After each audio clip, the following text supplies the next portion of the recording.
આકાશી આફત સામે તંત્રની લાપરવાહીથી સુરતના લોકો ત્રસ્ત। ઉપરવાસના વરસાદે સુરતને ગમરોળ્યું છે અને ખાડી ઓવરફ્લો થતા સ્થાનિકો મુશ્કેલીમાં મુકાયા છે। અવિરત વરસાદથી બમરોલી ખાડી ઓવરફ્લો થતા રસ્તા સ્વિમિંગ પૂલ બની ગયા છે અને સુરતી લાલાની વેદના વીટીવી ન્યૂઝના કેમેરામાં કેદ થઈ। અલથાણ બમરોલી વિસ્તાર પાણીમાં ગરકાવ અને આકાશી નજારામાં જળતાંડવ દેખાયો છે તો ખાડી ભયજનક સપાટી વટાવી ગામમાં ઘૂસતા બમરોલી તરફ જવાનો રસ્તો પણ બંધ થઈ ગયો છે।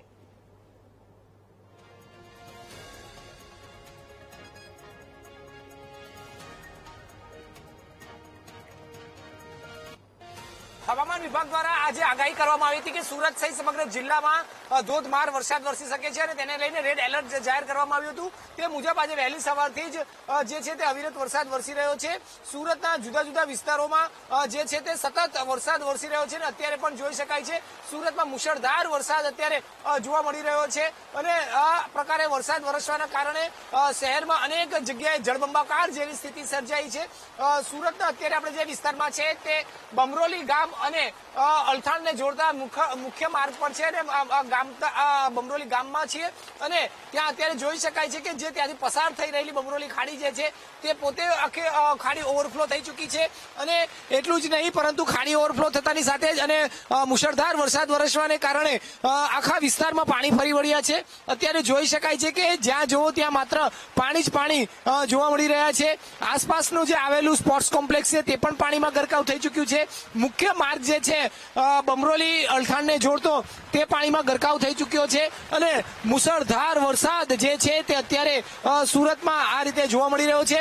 કાળા ડિબાંગ વાદળો સાથે આખું આ વાતાવરણ ઘેરાયું છે અને આ અલથાણ બમરોલી રોડ પર જે છે તે મુશળધાર વરસાદ અત્યારે જોવા મળી રહ્યો છે। શહેરમાં જે આખું આ વાતાવરણ જોવા મળી રહ્યું છે તેને લઈને ક્યાંક આ ડરામણું વાતાવરણ લાગી રહ્યું છે અને હાલ ધોધમાર વરસાદ જે છે તે શહેરમાં અત્યારે જોવા મળી રહ્યો છે અને આ પ્રકારના વરસાદના કારણે શહેરના અનેક વિસ્તારોમાં પાણી ભરાવાની સ્થિતિ સર્જાઈ છે। ખાસ કરીને નીચાણવાળા જે વિસ્તારો જે છે ખાડી કિનારાના જે વિસ્તારો જે છે ત્યાં ફરી એક વખત પાણી ભરાવાની સ્થિતિ નિર્માણ પામી છે અને અત્યારે આ હાઈ જે રાઈસપર પરથી તમને આજે આખા દ્રશ્ય બતાવવાનો પ્રયત્ન કરવામાં આવી રહ્યો છે કે જ્યાં જુઓ ત્યાં તમને અત્યારે પાણી જ પાણી જોવા મળી રહ્યું છે અને આ પ્રકારના આકાશી નજારામાં અત્યારે સ્પષ્ટ જોઈ શકાય છે કે ખાડી કેવા તેના ભય લેવલથી પણ પાર કરી ચૂકી છે અને હાલ આ ખાડીનું પાણી ઓવરફ્લો થઈને રસ્તાઓ પર આવી ચૂક્યું છે।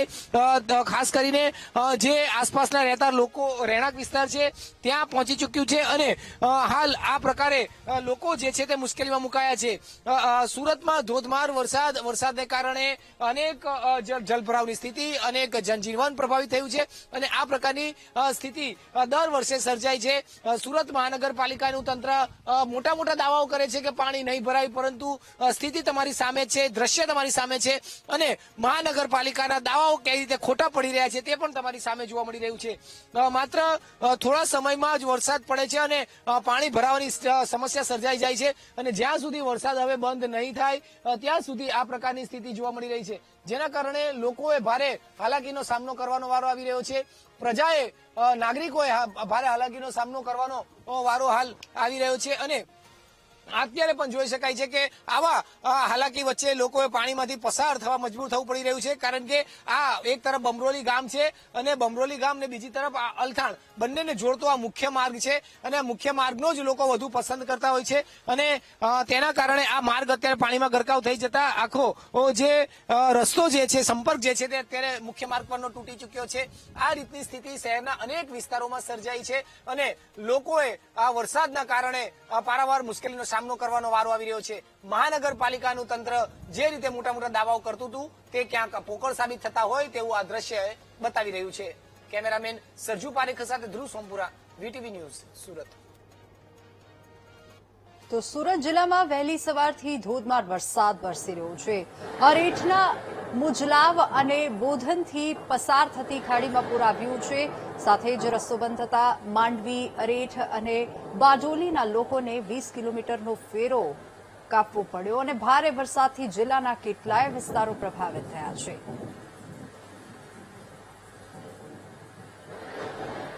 તો તો સુરતથી આ તસવીરો સામે આવી રહી છે। વહેલી સવારથી જ અનરાધાર અને અવિરત વરસાદ આખા શહેરમાં વરસી રહ્યો છે, જેના કારણે અધધ પાણી ભરાયા છે। જ્યાં જુઓ ત્યાં પાણી જ પાણી જોવા મળી રહ્યું છે। રસ્તાઓ પાણીમાં જળમગ્ન થયા છે અને મુજલાવ અને બોધન ખાડીમાં પૂર આવતા રસ્તાઓ પાણીમાં ગરકાવ થયા છે। જોકે ભારે વરસાદથી જિલ્લાના કેટલાય વિસ્તારો પ્રભાવિત થયા છે। જનજીવન જાણે ઠપ થઈ ગયું હોય તેવી તસવીરો સામે આવી રહી છે। રસ્તો બંધ થતા માંડવી, અરેઠ અને બારડોલીના લોકોને 20 કિલોમીટર ફરવાનો વારો આવ્યો છે।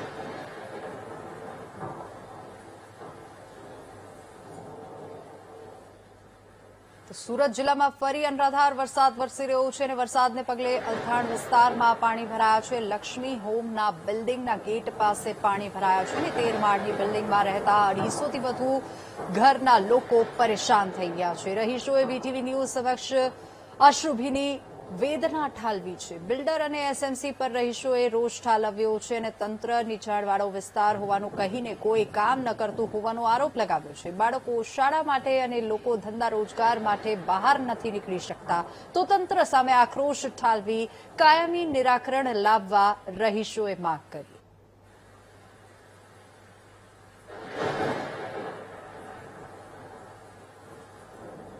સતત વરસાદ વરસ્યો અને તેના કારણે નીચાણવાળા જે વિસ્તારો જે આવ્યા છે ત્યાં પાણી ભરાવાની સ્થિતિ સર્જાઈ છે। ખાસ કરીને સામાન્ય વરસાદમાં આ પ્રકારે પાણી ભરાવાની સ્થિતિ સર્જાવાને કારણે જે લોકો જે છે તેને ભારે હાલાકીનો સામનો કરવાનો વારો આવ્યો છે। અત્યારે આપણે જે વિસ્તારમાં ઉભા છે તે બમરોલી અડથાણ આ વિસ્તાર છે અને ત્યાં આજે 13 માળની હાઈરાઇઝ બિલ્ડિંગ આવી છે અને આ લક્ષ્મી ડેવલપર્સ દ્વારા તૈયાર કરાયેલી આ લક્ષ્મી હોમ્સની આ બિલ્ડિંગ છે અને આ બિલ્ડિંગના 250થી વધુ ઘરો જે છે તે પાણીની વચ્ચે કેદ થઈ ચૂક્યા છે। બાળકો બહાર નથી જઈ શકતા, શાળાએ નથી જઈ શકતા, વ્યવસાય ધંધે નથી જઈ શકતા અને આ પ્રકારની સ્થિતિ સર્જાઈ છે કારણ કે પાણીનો નિકાલ નથી થઈ શકતો। સામાન્ય વરસાદમાં જ આ ખાડી જ્યારે ઓવરફ્લો થઈ જાય છે અને તેના કારણે પાણી છે તે ઘૂંટણ સુધીના ભરાઈ જાય છે અને આ રીતે ટ્રેક્ટરના માધ્યમથી લોકોએ જવા પડે તેવી ફરજ પડી રહી છે। એટલે આ પ્રકારની સ્થિતિ જ્યારે સર્જાય છે ત્યારે આ તમે જોઈ શકો છો, આ તમામ લોકો જે છે તે અહીં આ બિલ્ડિંગની વચ્ચે કેદ થઈ જતા જોવા મળ્યા છે। નથી બહાર જઈ શકતા અને નથી કોઈ કામ કરી શકતા। ત્યારે આપણી સાથે અહીંના જે લોકો જોડાયા છે તેઓની સાથે આપણે વાત કરવાનો પ્રયત્ન કરીશું। બેન, આ બધા बिल्डर खाने को देंगे क्या? बच्चे क्या करेंगे? कमाएंगे कि नहीं कमाएंगे? ये तो हमारे पैसे दो बिल्डर को बोलो और ये कुछ इलाज करो इधर का। कितनी तकलीफ होती रहती है? इतनी तकलीफ हो रही है, कहाँ से जाएंगे बच्चे? छोटे छोटे बच्चे हैं, क्या खाएंगे वो? बिल्डर को नहीं यहाँ बढ़ाना नहीं आना मकान। जब बिल्डर को मालूम यहाँ पानी भरेगा तो नहीं बढ़ाना मकान। ये तो सब बाहर नहीं निकल पा रहे हैं। नहीं निकल पा रहे हैं ना, तो कहाँ निकल पा रहे हैं बताओ ना, आप देखो ना कहाँ से जाएंगे। कितनी तकलीफ होती है जब ये सब बारिश होती है? हम लोग को भैया बहुत परेशानी होती है, हम बहुत परेशान है। हम ये हर 4 दिन में पानी भर जाता है, 2 घंटे बारिश आती है इसमें पानी भर जाता है। हम लोग को कितने बच्चों के लिए कितनी परेशानी होती है, एग्जाम मिस होती है, हस्बैंड को मार्केट में मिस होता है, रोज का रोज कौन छुट्टी देगा। हम लोग खुद का फ्लैट लेके बैठे तो इसका मतलब थोड़ी ना कि इतनी परेशानी में रहे। सबसे मेन बिल्डर की प्रॉब्लम है, बिल्डर की गलती है सबसे ज्यादा, और एसएमसी वाले दोनों मिले भगत है। बिल्डर और एसएमसी वाले इधर कुछ करके कुछ भी नहीं दे रहे हैं। हम लोग इतनी परेशानी, इसका कोई सोल्यूशन निकालो। બિલકુલ અત્યારે જોઈ શકાય છે નાના બાળકો જે છે તેમને સ્કૂલે જવાનું હોય છે, ટ્યુશન જવાનું હોય છે, કામ અર્થે બહાર જવાનું છે તો પણ નથી જઈ શકતા। બેન, કેટલી તકલીફ થતી હોય છે જ્યારે આ પ્રકારની સ્થિતિ સર્જાય છે ત્યારે? बहुत प्रॉब्लम होती है। जैसे अभी बेटे को स्कूल से लाने जाना है तो इसका सेटिंग नहीं हो पा रहा है, जैसे इतना पानी भरा हुआ है, बहुत बड़ी तकलीफ है। एसएमसी जो भी कोई कुछ कर सके उसको करना चाहिए। यहाँ पे ड्रेनेज का सिस्टम है या जो भी रोड का प्रॉब्लम है, प्लीज इसका कुछ सोल्यूशन निकालिए। सोसाइटी बहुत सफर कर रहा है। आप बताइए, लोगों को कितना तकलीफ होता है जब ऐसे पानी भर जाता है, नहीं बाहर जा सकते, नहीं घर में कुछ काम हो सकता है? बाहर जाने के लिए एग्जिट ही नहीं है। अगर आपका एग्जिट ऐसे पानी से भर गया तो फिर आप करोगे क्या? आप तो स्टक हो गए, आपके पास कोई भी चीज है ही नहीं अवेलेबल। बच्चे स्कूल नहीं जा पा रहे हैं। यहाँ पे सारे मिडिल क्लास फैमिलीज रहती है जो जॉब करती है, बड़ी मुश्किल से ये घर सबने लिया हुआ है। अब जॉब पे एक दिन नहीं जाओ, 2 दिन, पूरे सूरत में तो सब जॉब पे जा रहे हैं, लक्ष्मी होम से नहीं जा रहे, तो वो तो बोलेगा ना भाई बॉस कि तुम जाओ घर पे ही बैठो। तो हमारे EMIs ये वो सब कौन देखेगा? तो हमारा तो प्रॉब्लम ही है, मतलब हमारा कोई सोल्यूशन है कि नहीं है? जहाँ जाओ वहाँ बोलेंगे आपका तो क्या है, नीचाण वाला बाग है, आपका ऐसे ही रहेगा। तो भाई हम क्या करें? अब हो गया है जो भी, तो उसका सोल्यूशन तो कुछ करो। और ये जो पानी भर रहा है, कितना भर रहा है, मतलब आदमी निकल नहीं पा रहा है। हमारे व्हीकल्स कैसे, हर बार हर महीने हम लोग व्हीकल्स पे खर्चा कर रहे हैं और वीक में 3 बार पानी भर रहा है भाई। ऐसा नहीं है कि चलो एक बार भर रहा है, पूरे सीजन में सबके यहाँ भर रहा है तो समझ आता है। हमारे यहाँ तो हर दूसरे तीसरे दिन भर जाता है। इसका तो कुछ निवारण करो ना भाई। बस खाड़ी के पास रह रहे हैं तो यही होगा हमारे साथ। બિલકુલ, એટલે આ તમામ લોકો ભારે હાલાકીનો સામનો, મુશ્કેલીનો સામનો કરી રહ્યા છે। તમે જણાવશો, અત્યારે તમે કેમ વ્યવસાય ધંધે કોઈ ગયા છો કે શું થયું? मैं हर 2-3 दिन से यहीं पे रह जाना पड़ रहा है। कल हम लोग एसएमसी डिपार्टमेंट में जाके आए थे, उन्होंने बोला था आपका रोड का काम जो आने जाने का इमरजेंसी के लिए थोड़ा बनवा के देंगे। उन्होंने टेम्पररी काम करवाने के लिए थोड़ा सा रोड ही बिछवा दिया। आज वो थोड़ी सी आधे घंटे की बारिश के अंदर पूरा रोड ही उखड़ गया है। मतलब हमने बोला था मेन रोड से लेके लक्ष्मी होम्स तक रोड बनाना, उन्होंने थोड़ा सा बीच के रास्ते के अंदर जहाँ पे टूटा फूटा था वहां पे रोड ही डाल के काम पूरा कर दिया। अभी बारिश आधा घंटे में आपके पास कंटिन्यू बारिश हो रही है, पूरा रोड ही निकल चुका है। यहाँ से आने जाने का आप देख सकते हो बिल्कुल भी रास्ता नहीं है। इमरजेंसी एग्जिट तो छोड़ो, नॉर्मल एग्जिट वगैरह सब कुछ बंद पड़ा है। इमरजेंसी एग्जिट के नाम पे खाली लिपापोती हुई है, खाना पूर्ति करने के लिए थोड़ी सी रोडी बिछा दी गई है, उसके अलावा कुछ काम नहीं हुआ। अब हम लोगों को आधे घंटे की बारिश के अंदर भी बाहर जाने के लिए कुछ भी रास्ता नहीं है। वो हर दूसरे दिन हमारे साथ में यही हो जा रहा है। तो 4 महीने तक हमारे साथ यही होने वाला है। ना हम कहीं आ जा सकते हैं, ना कोई मेडिकल इमरजेंसी के लिए कहीं कुछ आने जाने का रास्ता बचा इधर में कोई। બિલકુલ, એટલે અત્યારે આ જોઈ શકાય છે કે સુરતના આ અલથાણ બમરોલી રોડ પર આવેલું આ લક્ષ્મી હોમ્સ છે અને અહીં 250 થી વધુ જે ઘરો આવ્યા છે તે તમામ ઘરો જે છે તે પાણીમાં કેદ થઈ જાય છે। આ રીતે તેઓ ભારે હાલાકીનો સામનો કરી રહ્યા છે।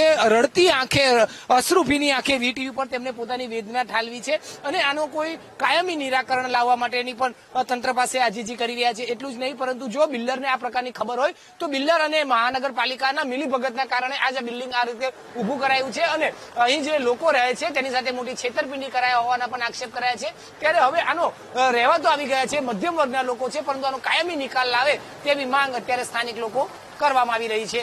કેમેરામેન સરજુ પારેખ સાથે ધ્રુવ સોમપુરા, વીટીવી ન્યૂઝ, સુરત।